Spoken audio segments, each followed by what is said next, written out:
Hello tout le monde, j'espère que vous allez bien. Je commence cette vidéo par vous souhaiter tous mes meilleurs vœux pour 2024. Aujourd'hui j'ai décidé de retirer toute la déco de Noël. Personnellement, commencer l'année dans un espace où je me sens bien, parce qu'on a bien profité quand même de la déco de Noël. C'est l'essentiel quoi, j'ai vraiment besoin de reprendre à zéro dès le 1er janvier on va dire. Donc on va faire ça aujourd'hui, on va retirer toutes les décos et tout ça, je vais réinstaller toute mon ancienne déco, donc j'ai trop hâte parce qu'en plus j'avais changé toute la déco de mon salon juste avant de faire ma déco de Noël, donc j'en ai vraiment pas profité beaucoup. Je pense qu'on va parler aussi un petit peu budget parce que j'ai envie de faire ma planification de mon budget 2024 et là j'avoue que j'ai laissé un peu tomber mon budget dernièrement. Je vais aussi faire ma petite planification habituelle. Là j'étais en vacances donc j'avoue qu'il y avait zéro orga, zéro planification, donc je suivais ni mon planning ménage, donc ça je vais reprendre aussi pour vraiment avoir l'esprit cool tous les jours et pouvoir profiter de mes week-ends. Là quand c'est les vacances, clairement je fais mon ménage comme je veux, je suis rien du tout. Les vacances c'est vraiment un lâcher prise pour moi. Je vais aussi reprendre tout ce qui est planification de repas. Je vous propose de vous partager ma recette de galettes, donc on va faire une petite galette ensemble vu qu'aujourd'hui c'est l'épiphanie. Je me suis dit que ça serait sympa de vous proposer ça et voilà, ça sera déjà bien si j'arrive à faire tout ça. Dans un premier temps, je viens m'occuper de celui qui prend le plus de place, mon sapin. Donc heureusement, j'ai mes deux petits acolytes qui sont venus m'aider, donc ça c'est top. Pour eux c'est un jeu, donc c'est cool parce que j'avoue que défaire tout le sapin, quand on le fait c'est bien, et quand on le défait on est moins dans le mood, voilà, moins dans le... C'est un peu comme quand on rentre de vacances, vous savez, quand on part en vacances on est tout content machin, et puis quand on rentre on est moins dans le même mood, donc là c'est l'effet que ça me fait quand il faut ranger le sapin.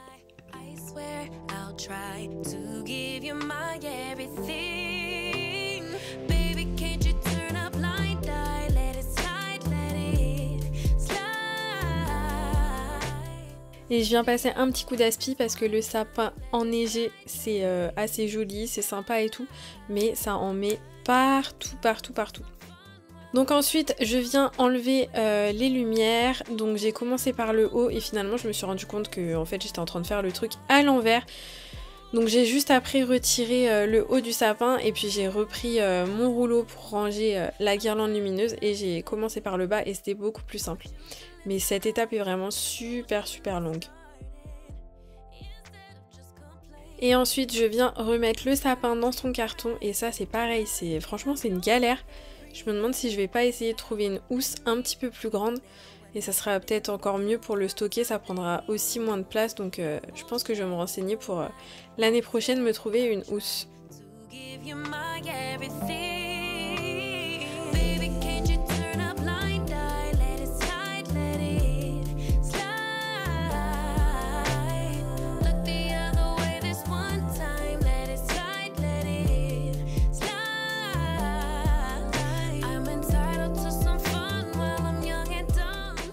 Ensuite, je viens retirer les guirlandes des fenêtres.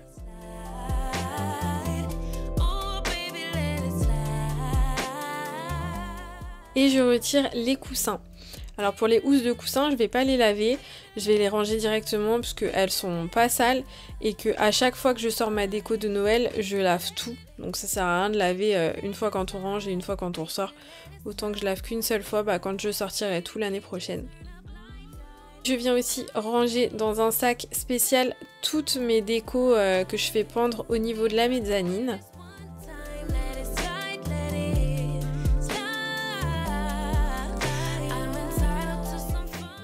Je viens retirer toute la déco de mon entrée et remettre mon ancienne déco. Je fais un petit coup de propre au passage.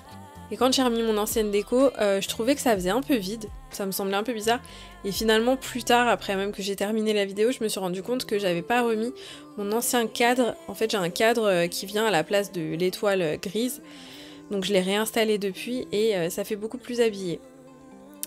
Et ensuite, je viens m'occuper du buffet. Donc je range tout ce qui est petit village de Noël et tout ça.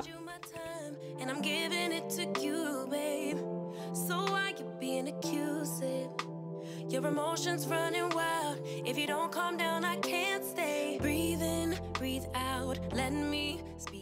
Et je réinstalle ma petite déco chouchou. Je suis trop contente de la revoir. Je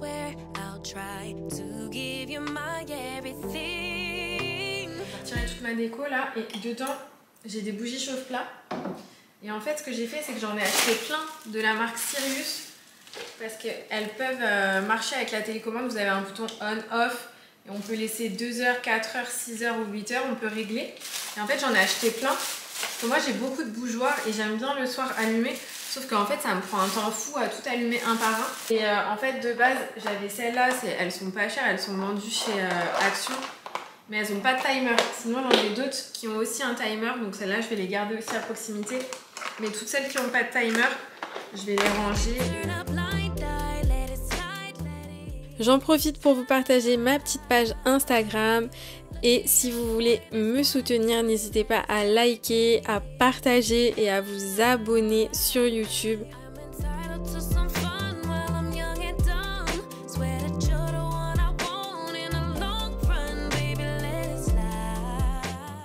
Je viens passer un petit coup de plumeau pour retirer toute la poussière et je réinstalle ma déco.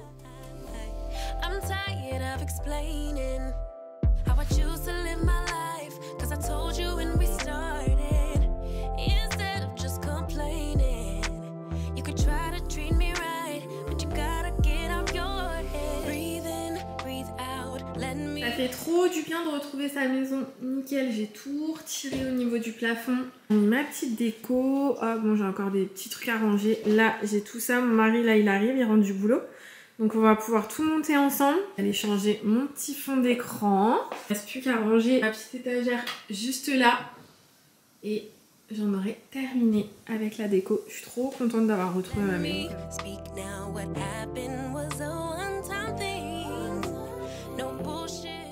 Et je viens réinstaller mes petites planches et mes petits pots et j'avoue que cela il m'avait trop manqué parce que cette étagère je la trouve trop chou juste au-dessus de mon Thermomix avec mes petits pots de farine, de sucre et tout, j'aime trop. Donc ça m'avait quand même manqué. On se retrouve le lendemain, j'avais pas mal de paperasse à trier, à classer et je voulais faire un petit point budget avec vous. Je me suis acheté un petit carnet comme ça. Alors je vais fonctionner avec un système d'enveloppe, vu que c'était top au niveau du budget. Par contre, je vais vraiment le faire à ma sauce parce que moi je paye vraiment énormément en carte bleue.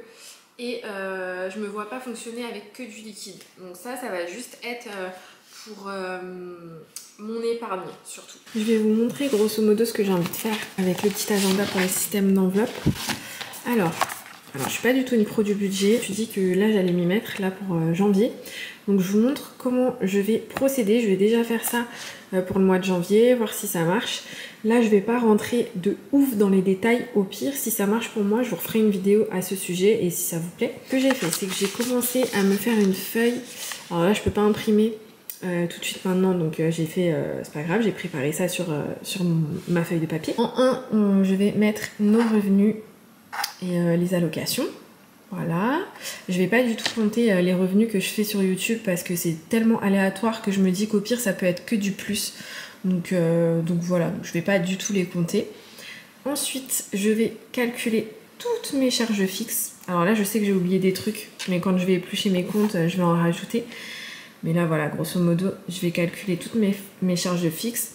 Et ça va me donner mon reste à vivre. Ce montant moins toutes les charges fixes donne mon reste à vivre.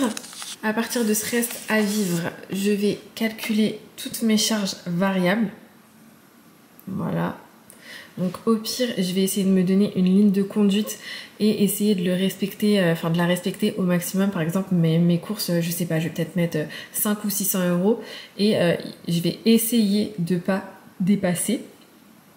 Pareil pour l'essence, les sorties, le shopping, le coiffeur. Là, ce mois-ci, je vais refaire mes ongles. Et ensuite, je vais répartir mon épargne. Donc, tous les mois, on met de l'argent sur les comptes de nos enfants. Donc ça, c'est automatique. C'est directement fait par notre banque, quoi. C'est un virement automatique. Nous, l'épargne, dernièrement, on mettait de moins en moins dans notre épargne et on tapait beaucoup dedans parce qu'on a super mal géré notre fin d'année. Donc là, je voudrais vraiment réussir à réépargner comme j'épargnais avant. Et en fait, je vais me servir de ça vraiment pour mon épargne au niveau des anniversaires, de Noël, des vacances et d'hiver, voilà, si on a des projets. Donc pour ça, je me suis fait une feuille et ça serait la planification du budget annuel. Donc il faut qu'on voit si on a des objectifs et des projets pour cette année, par exemple faire des travaux, ça peut être tout et n'importe quoi que j'aimerais mettre dans mes petites enveloppes pour répartir en fait tous les projets qu'on peut avoir. Les vacances, week-ends et tout ça. Donc pareil, noter le montant et pouvoir les répartir au fil des mois.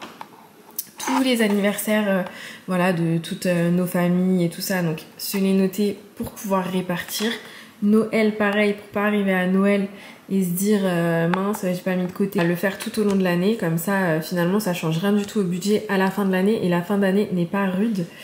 Et les frais scolaires, je sais que par exemple ma fille va partir en classe verte une semaine au mois d'avril, donc ça va me faire des frais scolaires, il y a la coopérative, etc. Enfin bref, il y a plein de petits frais à l'école et tout ça je mettrai là-dedans. Je ferai une catégorie aussi d'hiver. Bah voilà, pour pouvoir taper en cas de besoin, et le reste je remettrai sur mon épargne. Donc au pire je vous ferai une si ça marche, je vais déjà attendre le mois de janvier, voir comment je gère, m'améliorer, etc. Mais si ça marche, je vous referai une vidéo à ce sujet si ça vous intéresse. Voilà en tout cas ce que ça donne. Donc je vais remplir mes petits papiers tranquillement et je ferai mon système d'enveloppe ce week-end tranquillement aussi. J'irai tirer à la banque et je mettrai ça au chaud. Sinon j'avais acheté un budget comme ça, un agenda de budget, donc c'est 2023, il est plus bon. Mais je vais aussi revoir certains trucs à l'intérieur. Je m'en étais quasi pas servi, j'ai dû faire les 2 premières semaines, il est neuf. Donc au pire je vais m'en resservir en changeant les dates, c'est pas très grave. Mais voilà, je vais voir si ça aussi ça peut m'aider. Je ne sais pas, mais franchement il est hyper complet ce truc là. Il est bien pensé et à la fin vous avez tout ce qui est petits défis, mon défi de janvier, ma cagnotte en 52 semaines, les défis perso. Ouais, il est vraiment neuf mon truc, donc je pense que je vais m'en resservir en effaçant les dates, tant pis, c'est pas très grave. Et voilà, voir ce que je peux en tirer. Et je vous dirai ça. Allez, go, maintenant place à la planification de mon mois de janvier. La planification me permet d'avoir une vision d'ensemble sur tout ce que je fais et elle me permet de me sentir beaucoup plus productive. Comme les to-do list, je trouve que c'est hyper satisfaisant à la fin de la journée de rayer toutes les tâches qu'on a accomplies. Donc là je planifie en gros sur le mois, mais il faut savoir que tous les jours je me planifie des trucs au jour le jour et ça me permet de mieux gérer ce que j'ai à faire. Il y a énormément de bénéfices à planifier ces mois et ces journées et je vous recommande vivement de le faire, et à l'écrit c'est encore mieux je trouve personnellement.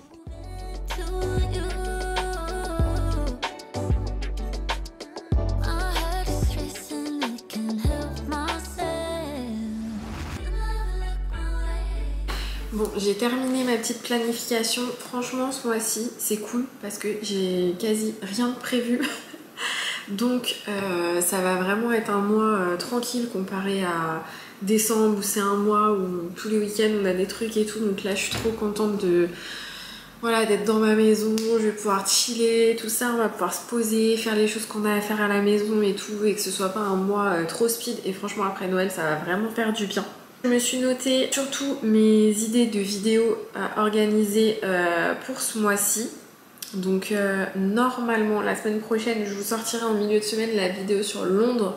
Là clairement j'ai pas eu le temps cette semaine, donc c'était encore les vacances et tout ça, j'étais beaucoup prise avec les enfants. Donc je vais essayer de vous la sortir en milieu de semaine prochaine. Je me suis noté mes petites séances de sport, les séances des sports des enfants. À la fin du mois c'est mon anniversaire, donc je me suis noté aussi ce que je vais faire pour le week-end de mon anniv. Petit rendez-vous perso, donc pour les ongles, etc. Voilà, pas grand chose à dire. Je me suis noté surtout un objectif, parce que j'ai un objectif. Je vais essayer de tous les mois me fixer un petit objectif. C'est pas grand chose, mais du coup j'ai vraiment envie de le tenir ce mois-ci. C'est de lire minimum 10 minutes par jour. Donc je me le suis écrit en gros. Et je me suis sorti un livre, en plus j'ai un livre qui a l'air trop bien, donc vraiment il faut que j'arrive à lire minimum 10 minutes par jour. Et j'aimerais bien ancrer cette habitude pour pouvoir, que en fait tous les mois après le faire. Le but c'est d'à chaque fois me donner un objectif par mois, comme ça il n'y en a pas trop, et c'est d'ancrer en fait l'habitude pour qu'après je puisse le reporter tous les mois et que tous les mois j'ai un nouvel objectif. Bon bah c'est parti, on va faire la galette. C'est parti pour la préparation de la galette à la frangipane et à la crème pâtissière. Donc vous allez voir, c'est une recette un peu longue mais franchement hyper bonne. Donc on va commencer par faire la crème pâtissière. Donc j'ai préparé tous mes ingrédients pour que ce soit plus simple pour moi. Et je vais commencer par prendre 2 œufs que je vais mettre dans mon saladier.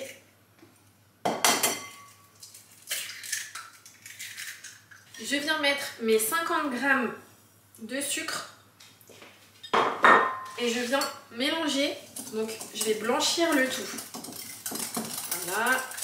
Donc moi j'utilise toujours du sucre roux. Ça n'a pas de différence au niveau du goût, je trouve. Et c'est beaucoup plus sain que le sucre blanc. Une fois que j'ai blanchi tout ça, je viens rajouter 30 g de farine.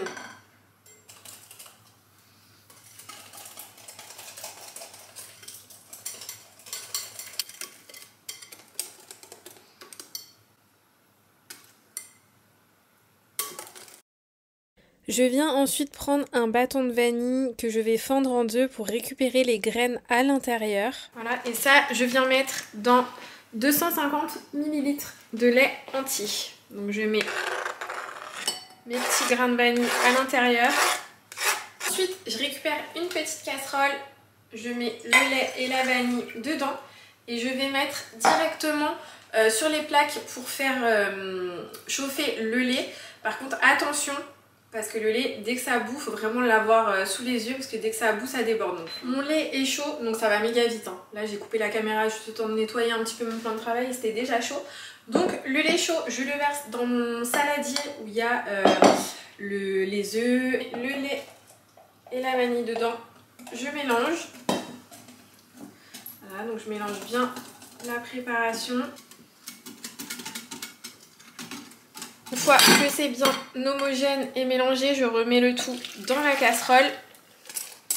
Je vais remettre ça à chauffer sur les plaques à feu doux et je vais remuer de temps en temps et je vais laisser épaissir tranquillement. Une fois que ça a bien épaissi, il faudra que je laisse la crème pâtissière reposer 1 heure histoire qu'elle refroidisse. Maintenant, je vais m'occuper de la crème d'amande. Donc je vais prendre 125 g de beurre pommade. Si votre beurre n'est pas pommade, vous avez oublié de le sortir, mettez-le 30 secondes au micro-ondes. Comme ça, il sera bien ramolli, mais il ne sera pas fondu, surtout pas. Et je vais prendre 100 g de sucre et je vais mélanger pour blanchir le tout.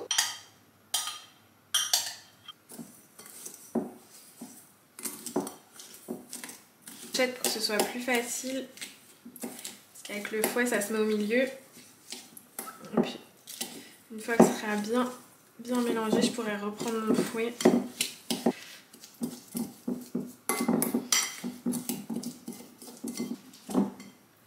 Ensuite, on vient rajouter 1 à 1 les œufs. Donc là, il y a 3 jaunes d'œufs.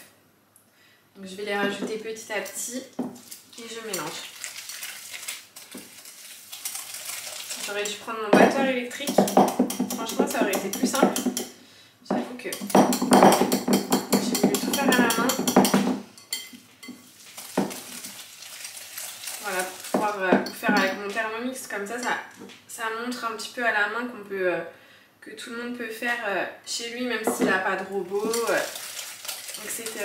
Mais c'est vrai qu'avec un batteur électrique, c'est quand même plus simple. Mais c'est pas grave. Vous allez voir qu'à la finalité, le résultat sera pareil. Ensuite, je viens mettre 125 g de poudre d'amande. Donc c'est pareil, je vais mettre petit à petit. Hop. Je vais faire en 2 fois.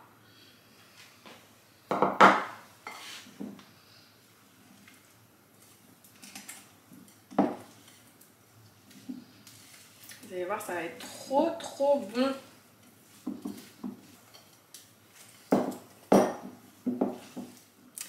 Je viens rajouter 5 gouttes d'arôme d'amande amère dans la préparation et je remélange un dernier coup.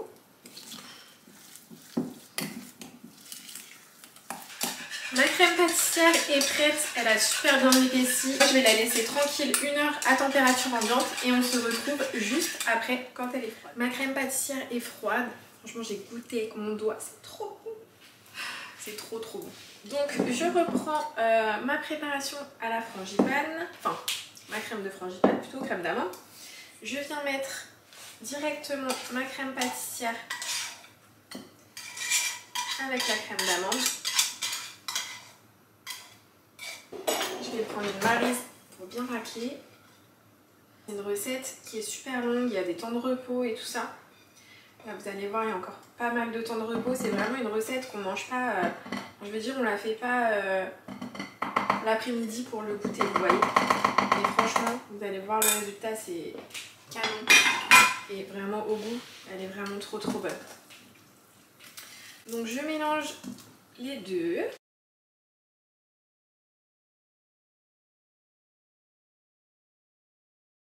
Bon, je suis dégoûtée, j'ai oublié d'appuyer sur enregistrer, donc j'ai loupé une étape, c'est ballot. Ce que j'ai fait, c'est que j'ai mélangé ma crème pâtissière et la crème d'amande et j'ai tout mis dans une poche à douille. Voilà. Donc ça va, c'est pas une grosse étape, on va dire, qui a été manquée. Et j'étais en train de vous dire, quand je me suis rendu compte que ça ne filmait pas, que j'ai mis une pâte feuilletée sur ma plaque du four. Alors veillez à ce que votre plaque puisse rentrer dans le frigo si vous faites comme moi, parce qu'il y aura des temps de repos, encore. Voilà, ça se mérite une bonne galette. Je disais aussi que là j'ai pris une pâte feuilletée, je vous conseille de privilégier une pâte feuilletée de vraiment très bonne qualité, du style d'acheter votre pâte feuilletée directement chez le boulanger par exemple, c'est vraiment meilleur. Et sinon de la faire maison, voilà, ou vraiment de... Enfin, prenez vraiment une pâte de qualité parce que ça changera énormément. Je vais faire quelques petits trous, hop, avec ma fourchette. Et ensuite, je vais venir faire directement avec ma poche à douille, commencer par le milieu et faire un petit escargot avec la crème.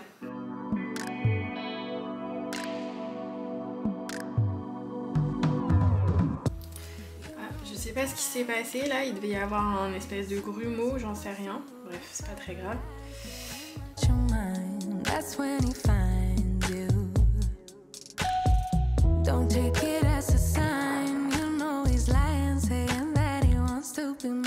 Alors, il faut surtout laisser au moins 2 cm au niveau des bords pour pouvoir sceller les deux pâtes entre elles.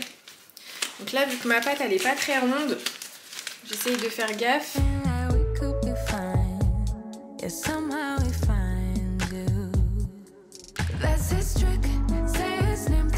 Une fois que j'ai mis toute la crème, je viens prendre un petit pinceau et je viens mouiller, enfin humidifier plutôt, tout le contour de la galette. Je récupère ma deuxième pâte et je vais faire en sorte de les poser vraiment l'une au-dessus de l'autre en espérant que c'est la même marque, en espérant qu'elle soit de la même forme parce que je vous dis la forme elle n'est pas très ronde. Donc, je vais essayer au maximum de me rapprocher pour être bord contre bord.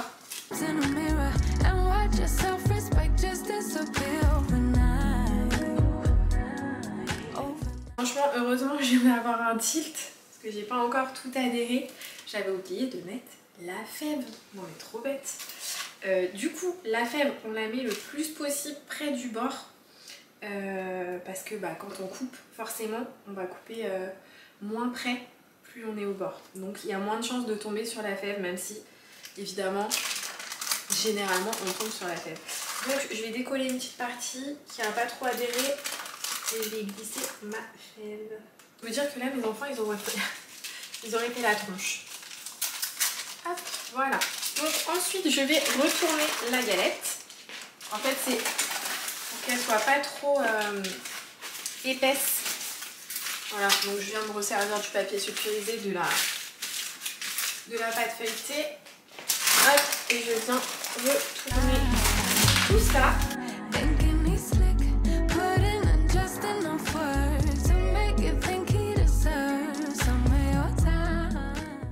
Ensuite, je viens chiqueter. Je vais prendre le dos d'un couteau et mes petits doigts et je vous montre la technique.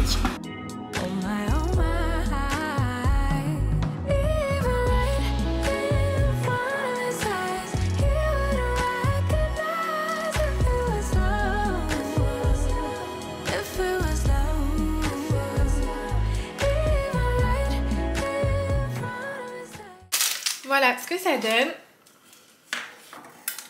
Je vais venir dorer une première fois et relaisser 1 heure au frigo. Donc pour dorer, je prends un jaune d'œuf que j'ai délayé avec un petit peu d'eau.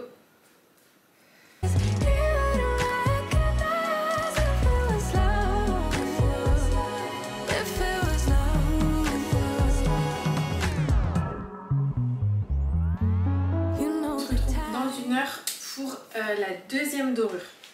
Ça fait 1 heure que ma pâte repose au frais, donc vous pouvez même laisser encore plus longtemps, c'est encore mieux. Du coup, je vais mettre ma deuxième couche de jaune d'œuf. J'en ai refait un d'ailleurs, parce que l'autre il était trop délayé avec de l'eau. Donc j'en ai repris un pour que ce soit un peu plus jaune. J'en remets partout, donc c'est important de dorer 2 fois. Parce qu'on va dire que la première couche, c'est la galette qui absorbe tout.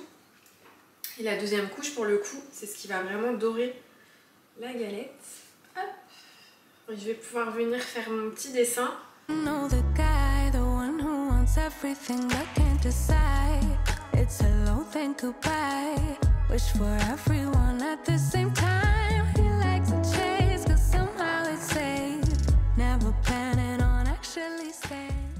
Ça repart 1 heure au frigo minimum.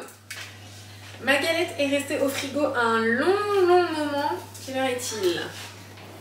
Il est 18h35. Donc vous voyez, j'avais terminé vers 4h et quelques il me semble. Donc je vais la mettre au four 10 minutes à 200 degrés chaleur tournante. Et dans 10 minutes, je baisserai le four à 180 et je la laisserai 25 minutes. Donc en tout, il y a 35 minutes de cuisson. Je vais préparer un petit sirop pour pouvoir la faire briller à la fin de la cuisson. Donc pour ça, je vais prendre une casserole d'eau. Dedans, je vais mettre 50 g de sucre, 50 g d'eau. Je vais faire chauffer. Et à la fin de la cuisson, je viendrai badigeonner la galette avec ce sirop.